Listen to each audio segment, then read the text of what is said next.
Thank you, sir. Ma'am, you are the host now. Yes, sir. Thank you.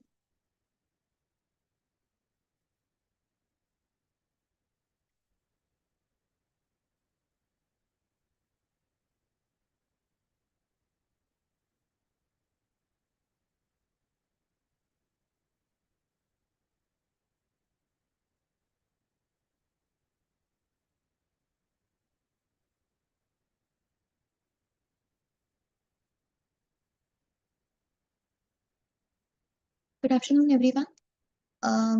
We are going to solve the GAT question paper today. This question paper is for the 9th of July. Okay, this question paper was for 9th of July. Okay, here we go. The very first question, the concept of orographic rainfall refers to rainfall caused by convective currents in tropical regions, rainfall associated with frontal systems in temperate latitudes, rainfall caused by cyclonic low pressure systems, and rainfall resulting from moisture laden winds rising over a mountain barrier. Okay, I'll give you the answer first. This should be the answer. Orographic rainfall. Okay, we are talking about an orographic rainfall. Oro meaning mountain. And so we are saying when we are talking about orographic rainfall, we are clearly talking about a moisture laden wind that comes across a barrier. This is the wind, okay, the moisture laden wind which comes across a barrier. And since it cannot cross the barrier, it will have to rise above it. Okay, it will have to ascend the barrier. And while it is ascending, the normal things happen to it the way that the pressure is lessened. Obviously, if the pressure is lessened, the temperature becomes a little less. Clearly, the relative humidity increases, and then obviously condensation happens. And when condensation happens, then so does precipitation. Okay, that is what we are saying. So this is the normal way in which orographic rainfall happens. For orographic rainfall, the moisture laden winds have to come across a barrier, okay, a mountain barrier, which they will have to ascend. It is the ascent that will cause the precipitation to happen. It is not the mountain that will make it happen. It is because to cross that mountain, the air has to rise up, and that rising up of the air will eventually give up the precipitation. Okay, moist air, since the air is moist. Let's look at the rest of the options. The rest of the options are rainfall caused by convective currents in tropical regions. Okay, a very normal way of rainfall is this. This is what you're looking at when we are talking of rainfall. Okay, essentially we are saying that basically if rainfall has to happen, then clearly first of all the moist water vapor, the moist air which contains water vapor has to condense into water droplets. Okay, now for condensation to happen, look at this part. This is the very normal method in which convectional rainfall happens. Okay, we are saying first of all the air has to rise over here. Okay, this warm air has to rise a little. Okay, unless air is usually cold air will not rise. Okay, it is the warm air which rises. Cold air tends to subside. Cold air tends to go down. Okay, warm air tends to go up. So we are saying that if the air is warm, then here it rises. Okay, and while the air is rising, it also expands. And while it is expanding, it also, when it reaches higher reaches, when it goes to a higher level, obviously it cools down. Okay, now when that is happening, clearly the pressure is being decreased and the temperature has also been decreased. Okay, meanwhile, because its temperature decreases, so its relative humidity also increases. Okay, and once the relative humidity increases, then it reaches a saturation point. Okay, it reaches that dew point, the air becomes saturated with water vapor, and once it reaches that dew point, any cooling after that will eventually result in condensation. Okay, then the water vapor will be turned into water droplets. Okay, that will condense into water droplets, and this is when the condensation happens. Once the condensation happens, clouds are formed. Clearly the clouds become heavier after a while and precipitation happens. Okay, this is the normal way. So we are essentially saying that the warm air has to rise upwards. Okay, since the air is warm, so it rises upwards normally over here. This is convectional rainfall, the first option that we were discussing. Okay, but look here, in the case of orographic rainfall, what happens? The same thing happens now, except here the air wasn't warm, it was simply moist, and it was forced to rise upward because of this mountain barrier. Okay, because it came across this mountain barrier, it did not have a way to go across the mountain, so it decided to ascend the mountain. And because of that ascent, because the air rose, that is why you have the same thing, that clearly the pressure decreases, the air expanded. With cooling, the temperature decreases, then saturation happened, relative humidity became 100%, and after that clearly condensation happened. Okay, so this is the way in which orographic rainfall will happen. Okay, Of course, the options mentioned two other types of rainfalls. The first one here that we were talking about is the convectional rainfall that we see in the tropical or most probably in the equatorial regions almost every day. Okay, we see this kind of rainfall almost every day in the equatorial regions. Say about 26 to 25 to 26 days of the month, it is going to rain like this. Okay, in the equatorial regions. Look at the second option. We are talking about rain associated with frontal systems in temperate latitudes. Okay, when you're talking of frontal systems in temperate latitudes, you are clearly, yeah, we are. Okay, this is the kind of rainfall that we are talking about. Okay, we are talking about a warm front, a temperate cyclone. Okay, mid latitude cyclone or a temperate cyclone. It's a low pressure system in which what happens is there is a warm front. Okay, there is a warm air mass and a cold air mass. They both meet.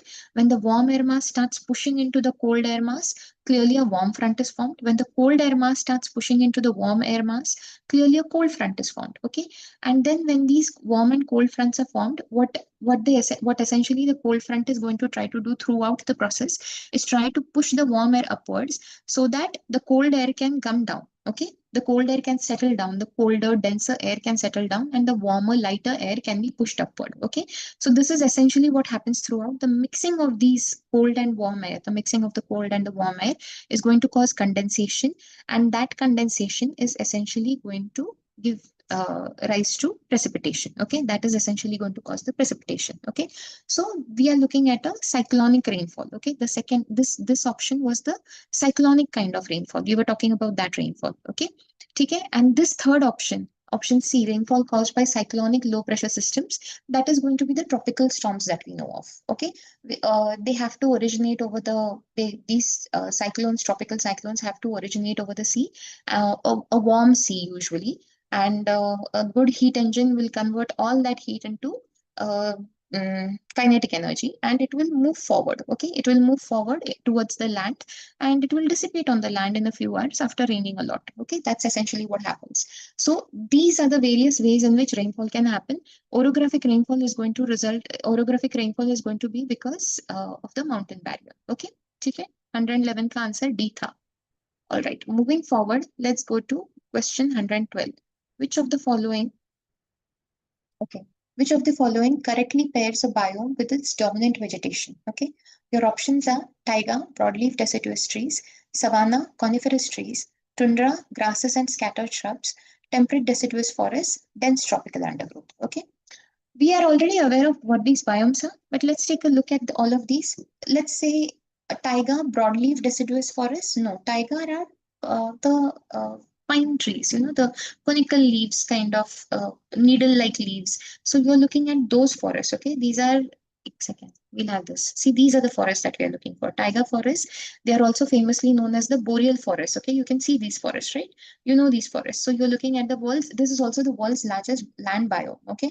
And you can see this across North America, Europe, Asia. So you have that, all right? And almost 29% of the world's total forest cover is found over here. Usually what you see over here is very, evergreen trees, mostly cone-bearing, cold-tolerant trees. The examples of which are pine, spruce, fir, and larch. Okay, these are the ones that you see. The soil is usually very poor, nutrient, thin and poor soil. Sometimes you will also have to come across some permafrost because the ground is frozen, and clearly if the ground is frozen, the water does not penetrate below, and if the water is not going, it won't go below, then obviously, or permeate below, then clearly you will have bogs or marshes or wetlands. Okay, now the thing is, these particular forests are going to be pine trees. Okay, you're looking for those forests. You're looking for cone bearing evergreen trees. Okay, conical forest, the coniferous forest that you're basically talking about. Okay, that's the taiga forest. Okay, clearly does taiga match with the broadleaf deciduous forest? No, that is not what we are looking for. Savanna, coniferous forest? No, taiga should be coniferous forest. Savanna should be this. This is savanna. This kind of a forest is going to be savanna. Can you see this? You will usually see grass. Okay, so you will mostly see tall grass. This is not tall enough, but clearly the grass is usually pretty tall, and there are scattered trees. You can see the trees are very widespread. Okay, widely spread spaced trees होते हैं. आपको बहुत ज़्यादा trees नहीं मिलते इस biome में. Okay, and this has that distinct wet and dry seasons. Okay, so it does have, it shows you a large annual temperature range also, this particular kind of biome. Okay, so you're saying that it has the distinct alternating wet and dry seasons, and this is that famous safari kind of a biome, you know, where you see Serengeti and all. You're talking about those safaris. This is the kind of biome that you're seeing. Okay, just remember, if you're talking about savanna, it is going to mean tall grasses and very few trees. Okay, that is the savanna biome.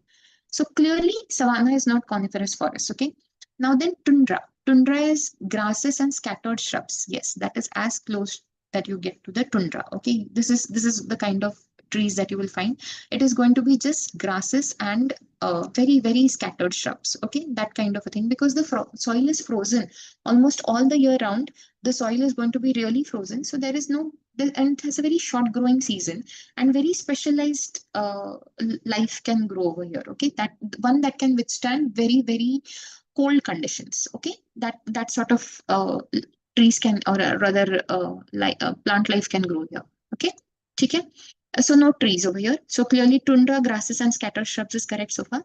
Temperate deciduous forests are dense tropical undergrowth. No, dense tropical undergrowth जो होता है वो equatorial rainforest का होता है. Okay, the reason why that, because everything grows, so the dense tropical undergrowth is also going to be something that belongs to the equatorial forest. It is not from the temperate deciduous. Okay, temperate deciduous is a different kind of trees. I'll show you. See this kind of a forest. Okay, these are nice broadleaf trees. Okay, these are the broadleaf forest. Temperate deciduous are the broadleaf forest. We've seen them before. Mostly you find them somewhere in the northern hemisphere, and you can also you can also see them in Central Europe, Asia, and in pockets of Australia and South America. Okay, the trees of this type of temperate deciduous forests have oak, maple, beech, hickory. Okay, those are the kind of trees that we need. Broadleaf trees. Okay, जिनके leaves broad होते हैं, जिनके leaves conical या पतले needle like होते हैं, वो trees आपको coniferous या taiga biome में मिल जाते हैं. ठीक है? Is this good? And so our answer here is obviously going to be tundra. Okay, because बाकी सब कुछ तो match नहीं करता. We said taiga is going to be conical forests, savanna is going to be grasses, tall grasses and very few trees, and temperate deciduous forests are going to be the broadleaf deciduous trees. Okay, so clearly nothing else matches except the tundra one.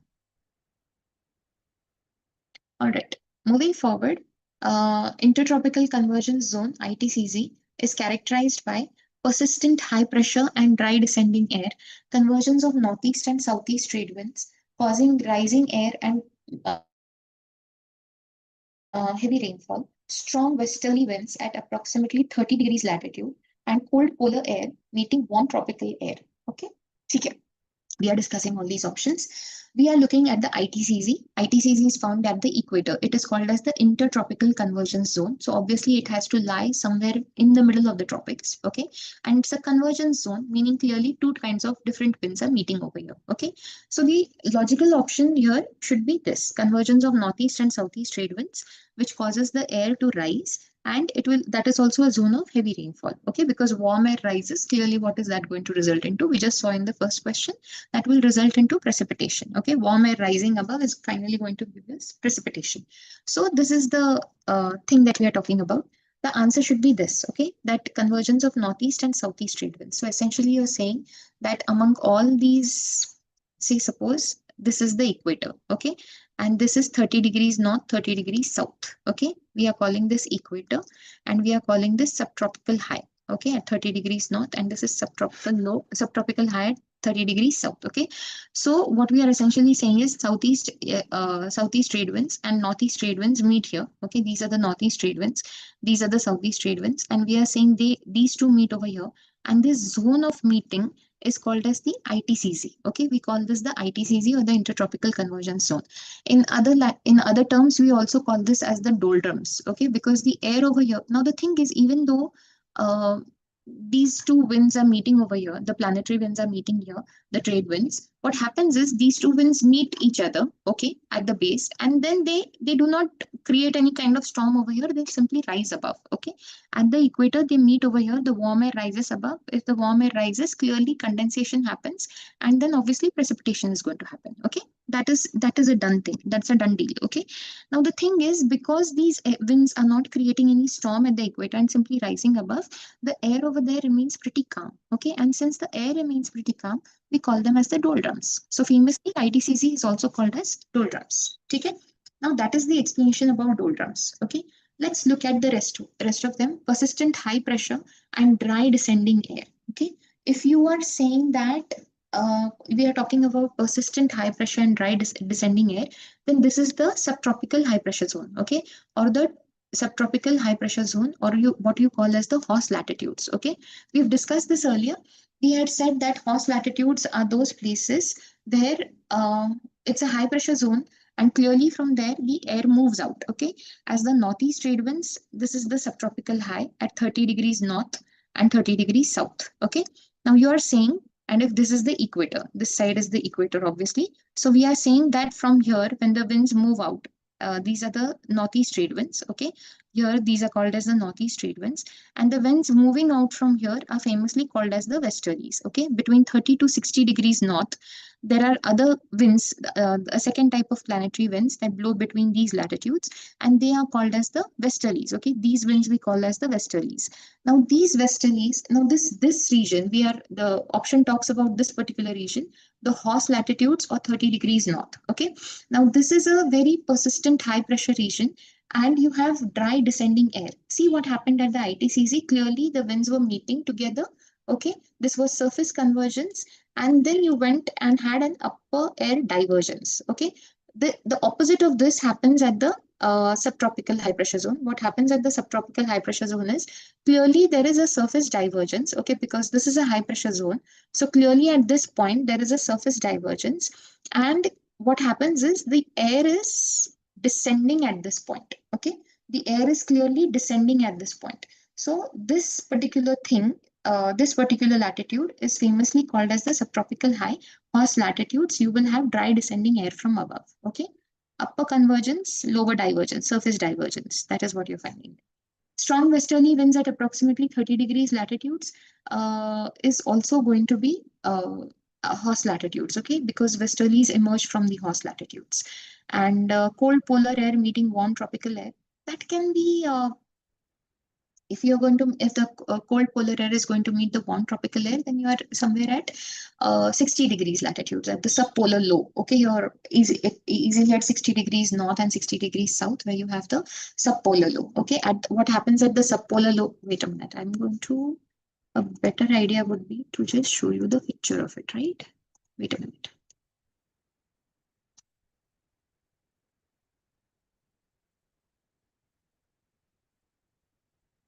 Can you see this belt, the SPL? Okay, the one that is written SPL, we are talking about this belt. Okay, you are saying this is a low pressure belt. So obviously warm air is going to come from here. Okay, this air, the westerlies is going to carry the warm air. Okay, and from here the polar easterlies are going to blow. So obviously this air is going to be cold. Okay, so the cold polar air is going to meet the warm polar air, and this is going to be a surface convergence where the winds meet at the surface, and that happens at the subpolar low at 60 degrees north and 60 degrees south. Okay, okay, that is what is essentially happening. See the subtropical highs also over here. Clearly the northeast trade winds move in one direction, the westerlies move in the other direction, and what is happening over here is, since the winds are diverging at the surface, what is happening is that they are converging. There is an upper surface upper convergence, and the winds directly descend down from here. Okay, between the Ferrell and the Hadley cell, between the Ferrell and the Hadley convective cells, this is what is happening. Okay. Okay. Moving forward.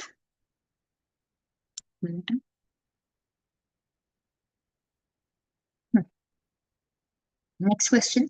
Consider the following statements about the Deccan traps. You're talking about the Deccan traps. They are formed by volcanic activity during the late Cretaceous period. They cover parts of Maharashtra, Karnataka, Andhra, and Madhya Pradesh. The Deccan traps are composed mainly of granite rock. Okay. Let's look at the first statement, that they are formed by volcanic activity during the late Cretaceous period. Yes, that is true. We say that India was here. Okay. India used to be at this point. India used to be somewhere near the Reunion Islands. India, you remember we've discussed this in class before, that clearly India did not belong to the northern hemisphere from the very beginning. India used to be somewhere in the southern hemisphere. So we are saying it was somewhere in this region, in these parts of, in this part of the world. when some 66 million years ago, when the Deccan traps actually started being formed.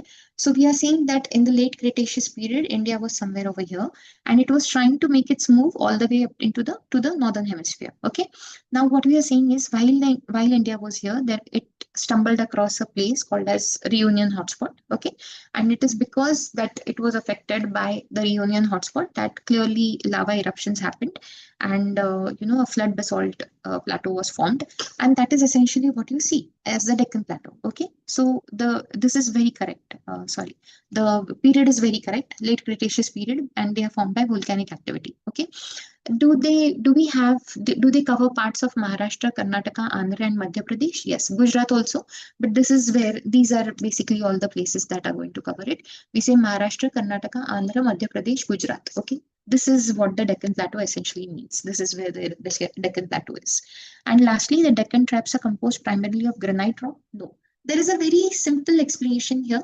The rock has to be basalt. Okay, it is basaltic rock. The reason being that there is a difference in which granite and basalt are formed. Okay, both are igneous rocks. We say that basalt is a volcanic rock. Okay, we are calling basalt a volcanic rock, whereas granite is famously called as a plutonic rock. Okay, now the difference between these two rocks is that granite is formed, plutonic rocks or granite is formed below the surface of the earth. Okay, and volcanic rocks are usually formed above the surface of the earth. And clearly there is a difference in their characteristics also, because there is a very major difference in the way in which they are formed. Okay, usually plutonic rocks get a lot of time for the process of the rock formation. Okay, they are not exposed to external elements. The cooling and solidification happens in a very slow way. It happens very slowly, and clearly the crystals formed will be large and full sized. Okay, that is essentially how plutonic rocks, an example of which is granite. Okay, these plutonic rocks are formed like that. Let's look at volcanic rocks. This happens on the surface of the earth. Okay, on the surface of the earth, clearly this lava, the moment it is, the moment it erupts, it is exposed to the external elements, whether it be water or air or storms or whatever. So clearly, this lava starts to immediately cool and solidify. Okay, it's the cooling and solidification process is way faster than what happens below the surface of the earth. Okay, and that is why the crystals of this rock are usually small. The process is not really complete, the process is accelerated, so clearly the rock looks a little different. Okay, and it's also a little more uh, susceptible to weathering and all. Okay, plutonic rocks are way resistant. All right, are we good here? ठीक है. So clearly the answer, this third option will not work, because Deccan traps are composed of basalt, and we will go with 1 and 2. Our answer is going to be 1 and 2 only. Okay.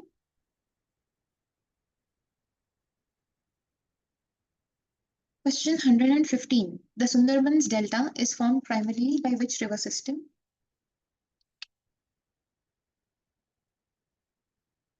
Mahanadi and Godavari, Indus and its tributaries, Ganga and Brahmaputra, Krishna and Kaveri. Okay. This is India. This is the physical map of India. We are saying this is the Brahmaputra, this is the Sundarbans Delta. Okay, we clearly know that it is the Ganga and the Brahmaputra and their tributaries together which form this particular delta. Okay, if you're looking at Godavari and Mahanadi, those are here. They do not meet each other, but clearly Godavari has a different delta, Mahanadi has a different delta. Okay, so clearly that is essentially what happens over here. The next river was Indus and its tributaries. Indus and its tributaries have everything to do with Western India, okay, northwestern India. So Indus and its tributaries are here. Can you see all of them? This is the Indus. This is the Indus, and clearly you have, that's the Indus for you. And then Jhelum, Chenab, Ravi, Satluj, and Bias. Okay, you have all these territories, tributaries, and all these tributaries together will go. The Indus will finally go to Karachi in Pakistan. That is where the mouth of the river lies. Okay, so we are saying that is where it goes. So this does not form a delta in Sundarbans. And the next option was Krishna and Kaveri. Krishna and Kaveri also form separate deltas here. Okay, if this is the delta for Mahanadi, can you see this is the delta for Mahanadi, a very small one. Okay, can you see this is the delta for Godavari? Okay, this one is going to be the delta for Godavari, and this one is the delta for Krishna. Okay, this is the Krishna river. This is the delta for the Krishna. And then this, of course, you have the Kaveri. Over here, you have the delta for the Kaveri. Okay, all are separate. These are all on the eastern coastal plains, and all of these are separate. Okay, you will not find delta formations on the western coast of India because it does not, the conditions are not suitable for the formation of delta. Okay. Clearly, you do not have very long rivers. The rivers are short and swift.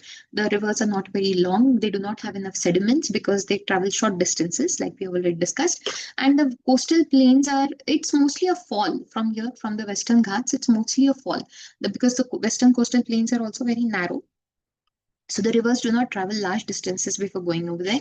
And this has a, how do you say, the coastal plains are also like, the shelf is also not very uh, wide or anything, okay, for delta formations. So clearly that will not help.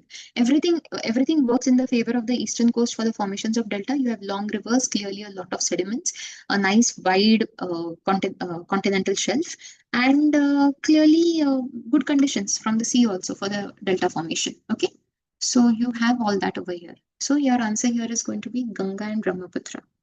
Okay, all right.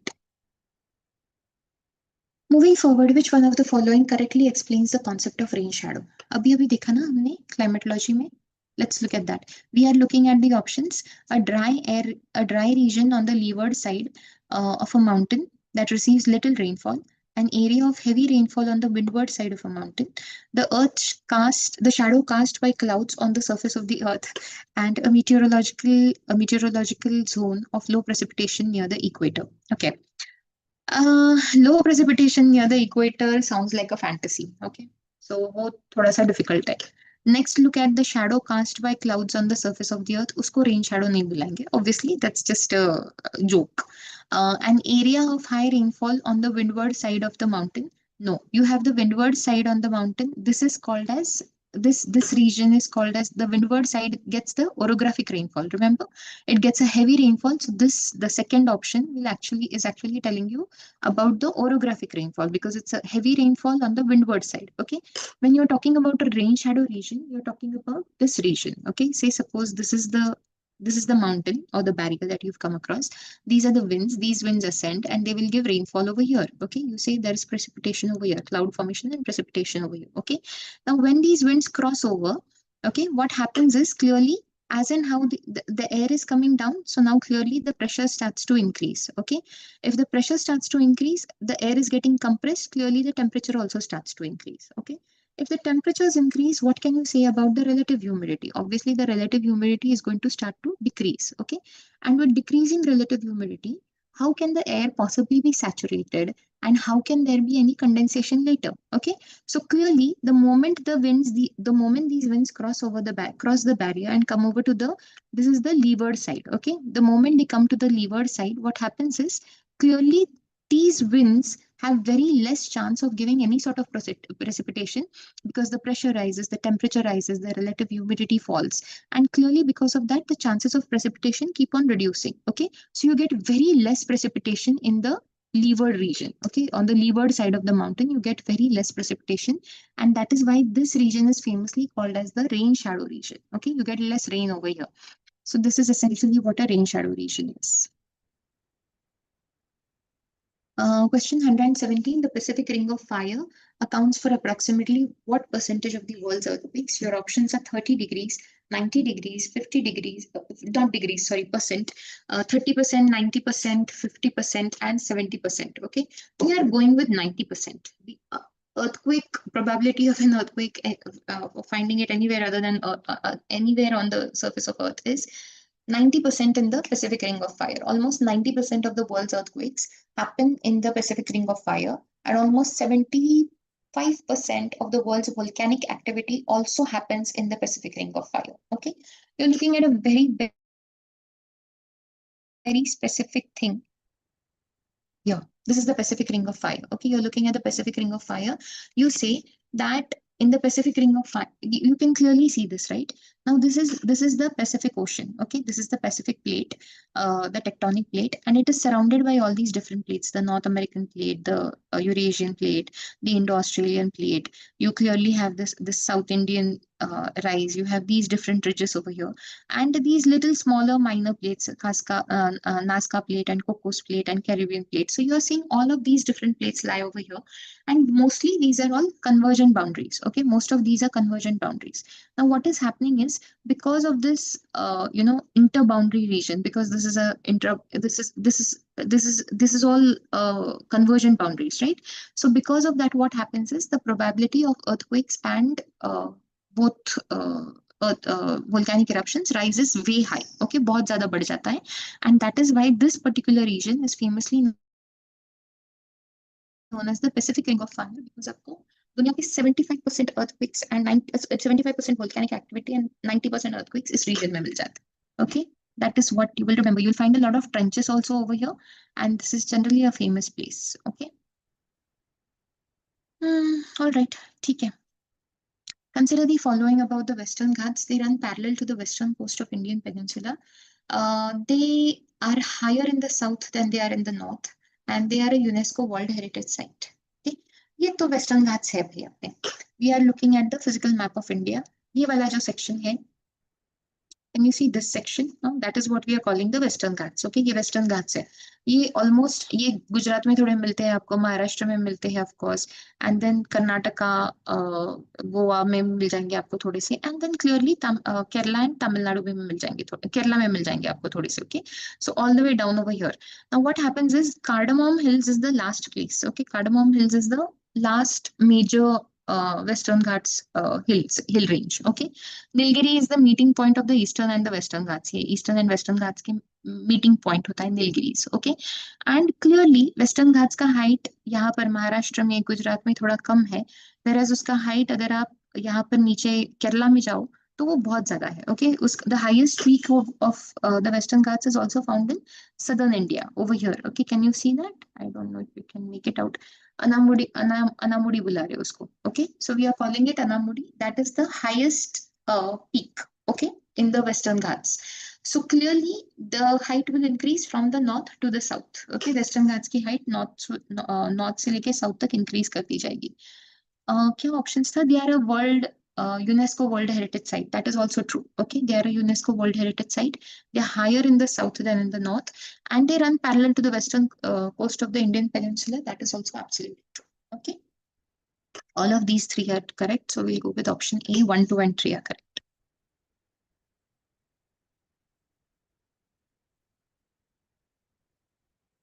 Okay, question 119. Which one of the following is the correct descending order of ocean salinity? Okay, you're looking at the correct ocean salinity, meaning the amount of dissolved salts per parts per thousand. That is how you calculate salinity. So you're calculating the amount of dissolved salts in the ocean water. Okay, how much salts are dissolved in the ocean water. All right, now clearly the salinity of the ocean is going to depend on the temperature. It is going to depend on how much heating the ocean goes through, and there is also this part of whether you get if it is something where the rate of evaporation is higher or lesser, that will also dictate. The third part is the next portion is how much influx of fresh water do these oceans receive. Okay, if there is a part of the ocean that receives a lot of fresh water from rivers because there are deltas being formed or something like that, then clearly the salinity will be a little lesser. Okay, because you're getting more fresh water. So these are various factors that will determine what the ocean salinity is. If you want a correct order, this is going to be APSA. We are going with Atlantic, then Pacific, then Indian, then Southern, and then Arctic. Okay, this is how the salinity is going to go. Okay, that's how the salinity of the various oceans is. Even for the temperature also, this will work like this. So we are going with Atlantic, Pacific, Indian, and Arctic Ocean. Okay, this is what we are talking. The Southern Ocean is the Antarctic Ocean. Okay. There is also one more thing that this is just talking about ocean salinity. There is also one more thing that they love to ask you. They talk about the size of the oceans. Okay, like based on size, if you have to arrange the oceans in a ascending or descending order, in a, say maybe a descending order, then the sector for that is going to be paisa. EAISA. So that for the size, according to the size, we are saying according to the size of the oceans, Pacific is the largest, followed by the Atlantic, then the Indian, then the Southern, and then lastly the Arctic. Okay, ठीक है? Please remember this, people. All right. The term isohet refers to a line on a map connecting places having equal temperature, equal atmospheric pressure, equal humidity, and equal rainfall.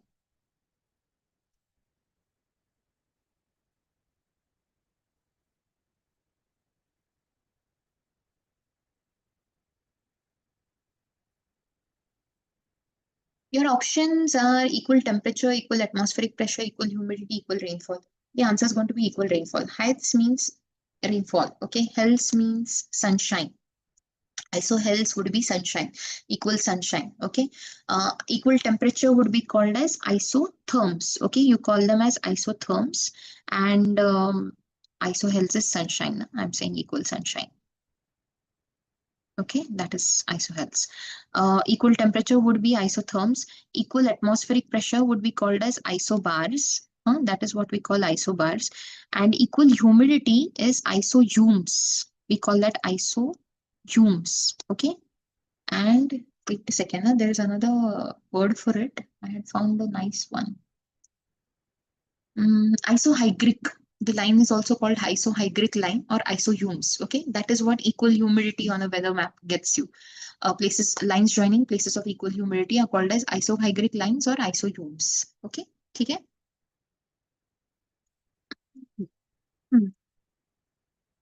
All right, moving forward. Which of the, this is a stat, you cannot change this. Question 121 को ये तो पता होना चाहिए आपको, इसमें logic नहीं है, थोड़ा सा है, लेकिन आप लॉजिक से अरुणाचल एंड मिजोरम में नहीं चूज कर सकते. Which one of the following states in India has the highest forest cover as a percentage of its total geographical area. तो अभी ना there is two way in which हम फॉरेस्ट एरिया डिस्क्राइब करते हैं. One is percentage of its total geographical area. Okay, so you say for example, अगर total अगर पूरे state का टोटल एरिया हम 100% मान के चलते हैं टोटल एरिया, ओके, तो उसमें से अगर 20% फॉरेस्ट एरिया होगा, जैसे आंध्र प्रदेश में है, तो विल से कि उतना फॉरेस्ट कवर है. आंध्र प्रदेश में 20% फॉरेस्ट कवर है, so that is how it works. Okay, so Andhra नहीं, कर्नाटका का 20% है, sorry. So we are saying this is how it essentially works. Okay, so this is one way of calculating it. Ki, how much area is under forest cover as opposed to the total area of the state. Okay, total geographical area of the state. The second way to calculate forest cover is by measuring the actual area of the forest cover. Okay, so आप बताते हो इतने इतने hectares में या whatever, इतने so much area is under forest cover. Okay, so for states, तो उस हिसाब से मध्य प्रदेश जीत जाता है अपने यहाँ पे. Madhya Pradesh is the top winner, top contender, because clearly वो क्या हो जाता है कि Madhya Pradesh has the largest area wise forest cover. Okay, and percentage wise अगर आप देखेंगे तो this is going to be Mizoram. Okay, now the thing is Arunachal Pradesh, Mizoram, Arunachal Pradesh happens to be the next one. The thing about Arunachal Pradesh or Mizoram or the rest of the northeastern states is वहां पर ना बहुत ज्यादा forest को clear नहीं किया गया है. Most of the forest are still pretty inaccessible, right? Dense forest है and clearly most of them have been pretty untouched even now.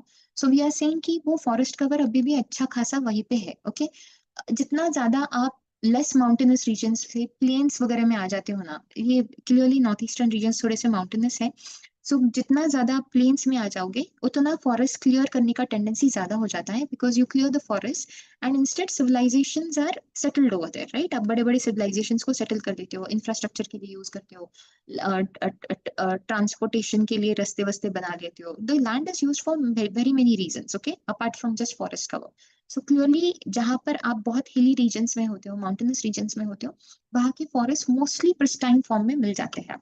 Okay, so the answer here is going to be Mizoram, people. Mizoram is the place. Okay, followed by the Brahmaputra River enters, next question. The Brahmaputra River enters India from the east after making a spectacular U-turn around which Himalayan peak. If you were there for the lecture yesterday when we were discussing India's physiographic divisions, I told you कि Himalayas have a syntactial bend. Right? When I say Himalayas have a syntactial bend, what do we say? कि Himalayas कुछ इस form में होते हैं. Okay, there are two peaks over here. This is the Nanga Parbat. And this is the Namcha Barwa. Okay, ये वाला जो होता है वो नामचा बरवा है. वी सी कि हिमालयाज इस तरफ आर्क कर देते हैं. There is an acute curve for the Himalayas over here. Okay, and clearly वो बराबर 90 डिग्री से नीचे चले जाते हैं. Okay, and these two peaks around which that happens are the Nanga Parbat and the Namcha Barwa. Okay, so we are talking about the Namcha Barwa for the Brahmaputra river also. Brahmaputra जब turn करके आ जाती है इंडिया में, एक तो Brahmaputra is a very long river outside of India. Let's look at the Brahmaputra. Okay, this is the Brahmaputra.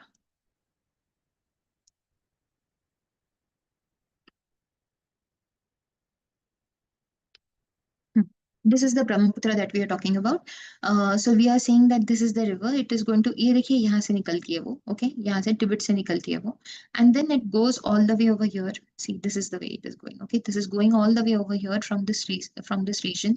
ये पूरा length traverse करती है, and then can you see over here? It just takes a simple U-turn. Okay, इस region में वो एक simple U-turn लेता है, and simply नीचे अरुणाचल प्रदेश में 90 डिग्री से नीचे चला आता है. Okay, that is the Brahmaputra for you.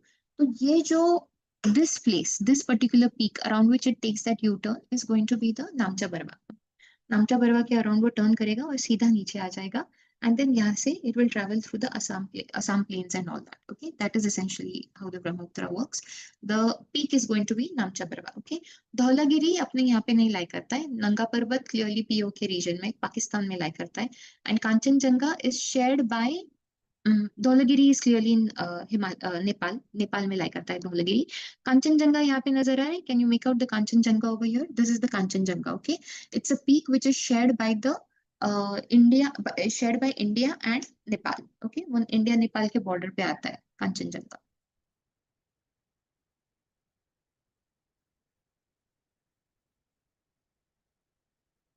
Hmm. Okay, next question. Question 123.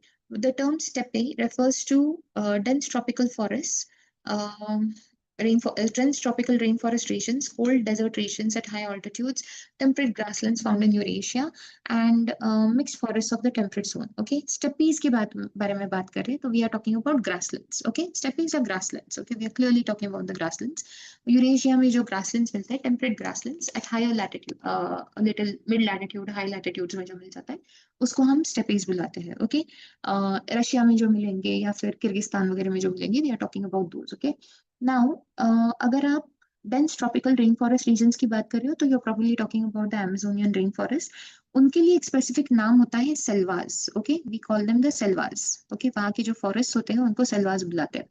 But otherwise, cold desert regions at high altitudes, we can name a lot of cold deserts and high altitudes, but उसका कोई ऐसे specific नाम नहीं होता है हमारे यहाँ. We don't have a specific name for that. Or even for the mixed forests of the temperate zone, you will find a lot of mixed forests of the temperate zone as in the option D.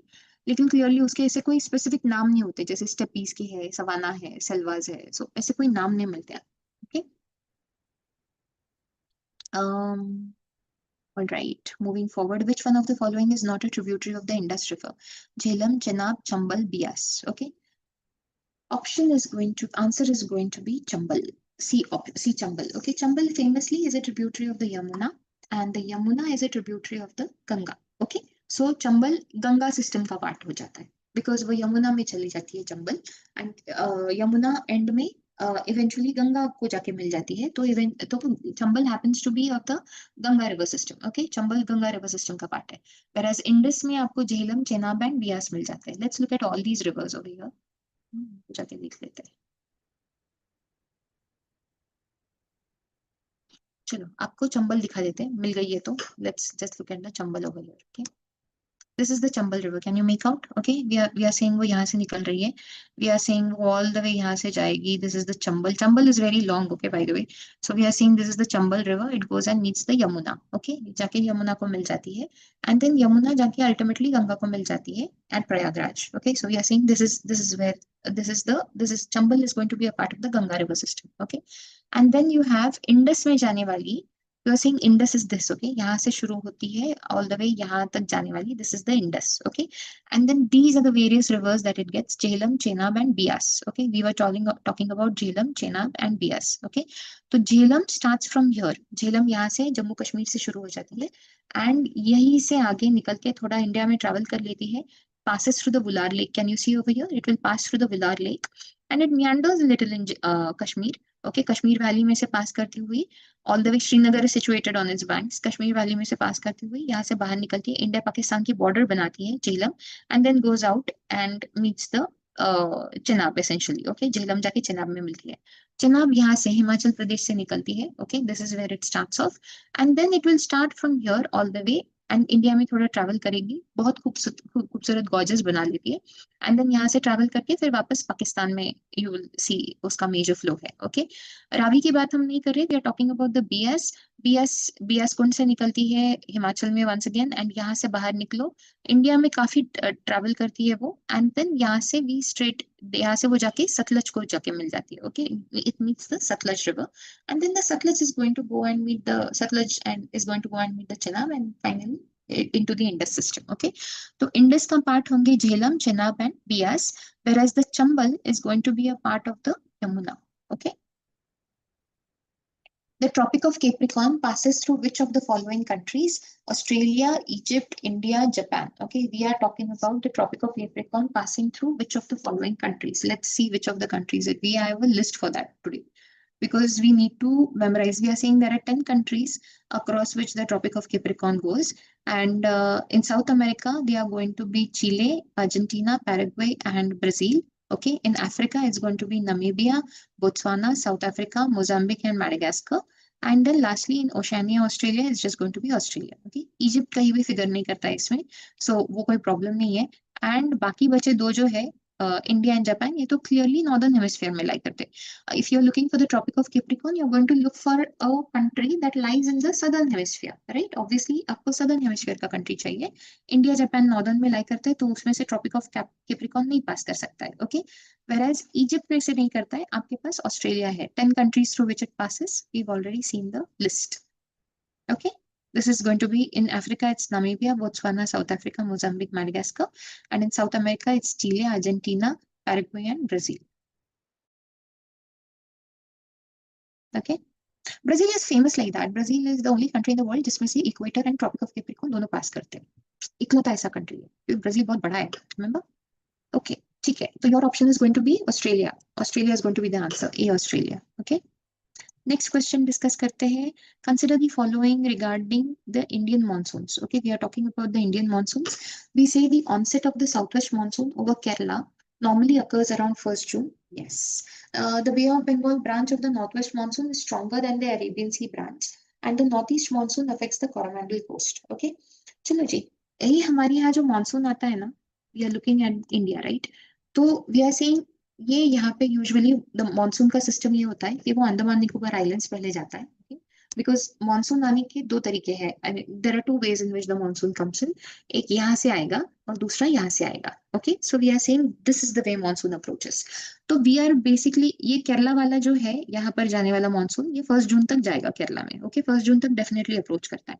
ये वाला जो होता है Andaman Nicobar islands, उसको थोड़ा 1-2 दिन पहले, 4-5 दिन पहले तक बारिश मिलना शुरू हो जाता है. Okay, specially in the Nicobar region, वहां पे पहले बारिश मिलनी शुरू हो जाती है. सो वी आर सेइंग इसको अरेबियन सी ब्रांच बुलाएंगे. This portion will be called as the Arabian Sea branch, and this portion will be called as the Bay of Bengal branch. Okay, ये वाली को Bay of Bengal branch बुलाते हैं. Now, when we talk about these two branches, what we are essentially checking is कि ये जो दोनों branches है, इसमें से stronger branch कौन सा है? The second option was saying that, right? कि इसमें से stronger branch कौन सा है? It is the Arabian Sea branch. Okay, Bay of Bengal branch total southwest monsoon का maybe 25-30% rain लाता है. Okay, it brings out of the entire rainfall that the southwest monsoons bring. Bay of Bengal branch is responsible for 30% of it. Okay, the rest of the 75%, 65-70% comes from the Arabian Sea branch. Okay, तो वो जो Arabian Sea branch है, that is way stronger because ये यहाँ से जाएगा. This Arabian Sea branch will come over here, यहाँ से जाएगा, फिर midway ऊपर तक भी जाएगा. This branch will also go over here. ये Bay of Bengal यहाँ जाएगा और फिर यहाँ से ऊपर जाएगा. ये branch बहुत घूमेगा. Okay, this branch will really, Arabian Sea branch will really go 3 different ways, and it will give rainfall to the rest of the India. Okay, pretty much the rest of the India. So we are saying कि clearly Arabian Sea branch जो होती है वो ज्यादा बारिश लाती है, इसलिए वो ज्यादा स्ट्रॉन्ग भी है. ओके, तो 1 जून तक केरला में डेफिनेटली आ जाता है साउथ वेस्ट मानसून, एंड ये सही नहीं है बिकॉज वी आर सेइंग कि अरेबियन सी ब्रांच ज्यादा स्ट्रॉन्ग होती है. And north east monsoon affects the Coromandel coast. Yes, I will show you how. We are saying कि नॉर्थ देखिए, साउथ वेस्ट मानसून माने साउथ वेस्ट की डायरेक्शन से निकलने वाली winds. Okay, so this is the south west direction. तो ये अपना समर रेन होता है या मानसून का रेन होता है, जून टू सितंबर जो मिलती है उसको साउथ वेस्ट मानसून बुलाएंगे। Okay, these will be from June to September. Okay, this rainfall is from June to सितंबर।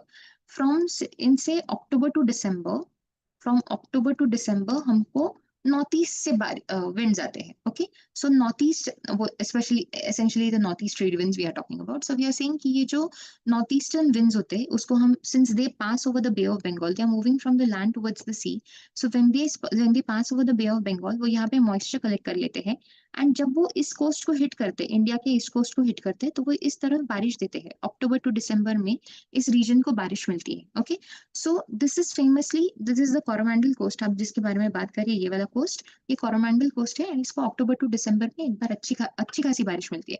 इसको यूजुअली, इस कोरोमंडल कोस्ट को यूजुअली जून टू सितंबर के मौसम में बारिश नहीं मिलती है, क्योंकि वो वेस्टर्न घाट्स के रेन शैडो रीजन में आ जाता है, तो you don't get a lot of rainfall over there. Okay, and ये बे ऑफ बंगाल की जो ब्रांच होती है वो तो पैरेलल जा रही है ना उसको उस टाइम पे। सो क्लियरली ये तमिलनाडु या कोरोमंडल कोस्ट को उस टाइम पे बारिश नहीं मिलती, उसको उसकी मेजर बारिश अक्टूबर टू दिसंबर मिलती है। ओके, ठीक है। So this statement is also very correct, third statement is also correct. So we'll go with ये वाला करेक्ट है एंड ये वाला करेक्ट है, first and third are correct.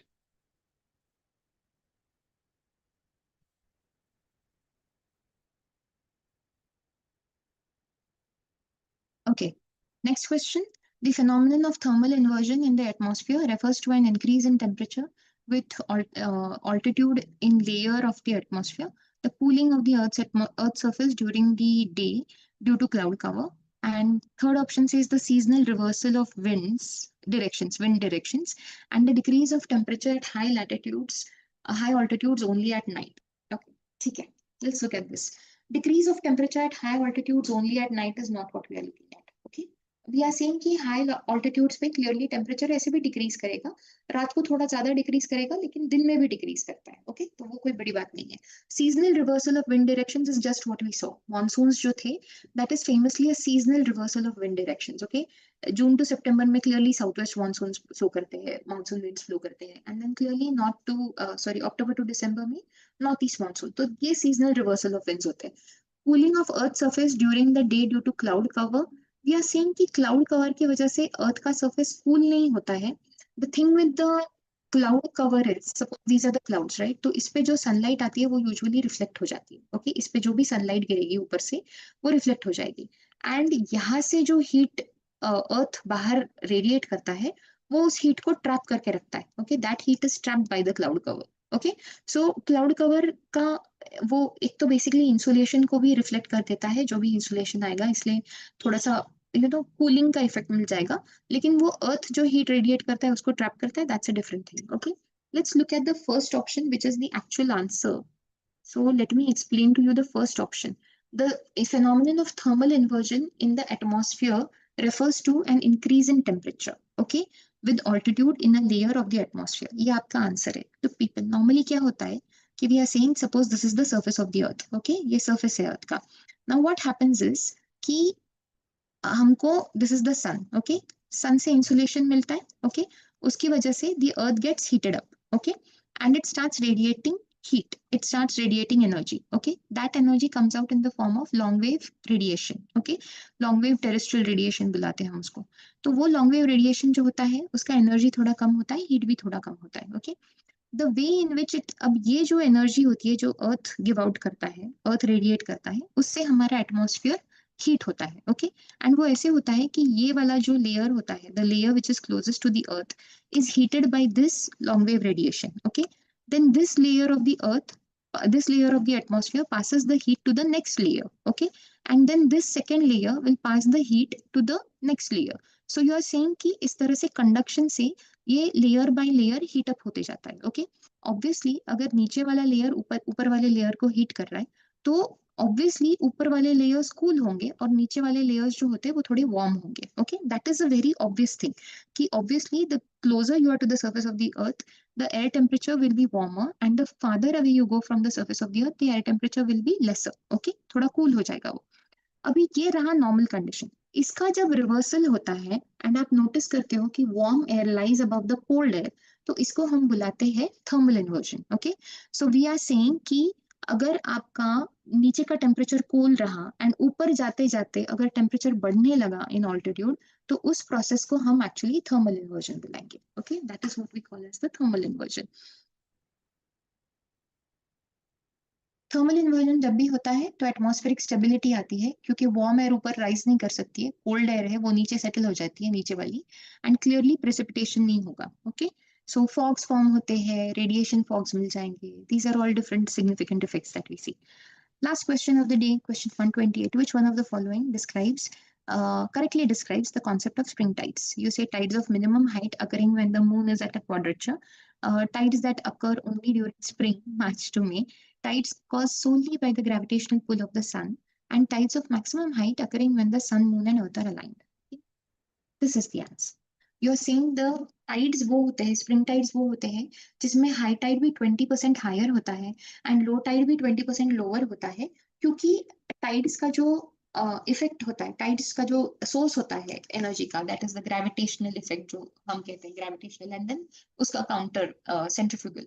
So we are saying वो जो दोनों होता है वो यहाँ पे मैक्सिमम इसमें काम कर रहा है। ओके, मैक्सिमम एडवांटेज में है वो। Okay, that is why this effect, ये पूरा टाइड्स का जो इफेक्ट होता है वो एकदम ऐसे मैक्सिमाइज होके मिल जाता है आपको, उसको हम स्प्रिंग टाइड्स बुलाते हैं। ओके, तो वो स्प्रिंग में नहीं अकर करते हैं एंड वो सिर्फ ग्रेविटेशनल पुल ऑफ द सन की वजह से भी नहीं होते। एंड फर्स्ट ऑप्शन में जो बोला है कि tides of minimum height occurring when the moon is at quadrature, उसको हम नीप टाइड्स बुलाते हैं। ओके, इस प्रोसेस को हम नीप टाइड्स बुलाते हैं, इस इवेंट को हम नीप टाइड्स बुलाएंगे। Okay, let me show you what tides are and we'll finish here.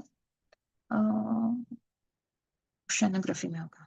Okay, see we are essentially saying कि जब ये sun, moon and earth, okay, when we are saying जब सन, मून एंड अर्थ एक line में होते हैं जिसको सिजिगी कहते हैं, तो उस टाइम पे ऑब्वियसली आपको स्प्रिंग टाइड्स मिलेंगे। Okay, now what is happening over here is कि क्लियरली मून का ज्यादा इफेक्ट होगा। वी आर सेइंग कि सन एंड मून का जो ग्रेविटेशनल पुल होता है वो यहाँ पे बेस्ट काम करेगा जब दोनों एक लाइन में होते हैं। ओके, तो एक तरफ का जो बल्ज होगा वो मून की तरफ से होगा, दूसरी तरफ का जो बल्ज होगा वो उसका काउंटर इफेक्ट होगा। ओके, मतलब सेंट्रीफ्यूगल फोर्स की वजह से। सो वी आर सेइंग कि एक टाइडल बल्ज होगा एंड दूसरा उसका सेंट्रीफ्यूगल बल्ज होगा, जो equal and opposite effect force होगा। Okay, so we are saying ये दोनों, these are spring tide situation जब clearly sun, moon and earth are in the same line. It doesn't matter if the moon is on the same side as the sun or on the opposite side as the sun, लेकिन clearly as long as they are all on the same, that they all lie in the same line, आपको spring tides मिल जाएंगे, and this is usually on the new moon day or the full moon day. Okay, इस time पे होता है। Now look at this condition. Okay, अब ये वाला condition देख लीजिए।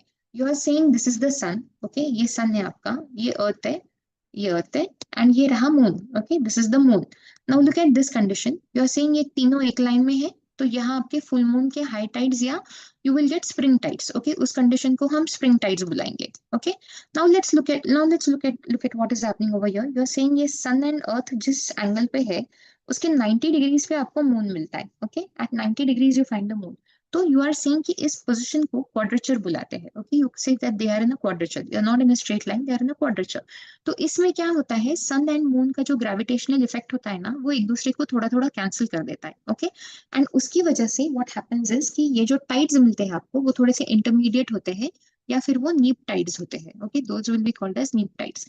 तो ये क्वाड्रेचर में जब आएंगे तो क्लियरली आपको नीप टाइड्स मिलेंगे, you won't get the spring tides. Spring tides के लिए please remember the necessary and requisite condition is कि सन, मून एंड अर्थ जो है वो एक लाइन में होनी चाहिए। मून सन के साइड पे रहे या सन के ऑपोजिट साइड पे रहे, लेकिन क्लियरली वो तीनों को एक लाइन में होना चाहिए, तब जाके आपको स्प्रिंग टाइड्स मिलते हैं। ओके, ठीक है। All right. That finishes off this particular question paper. When we have the next question paper, we'll discuss the rest of the questions. Okay. Thank you very much for joining me today. And you guys have a great day. Bye bye.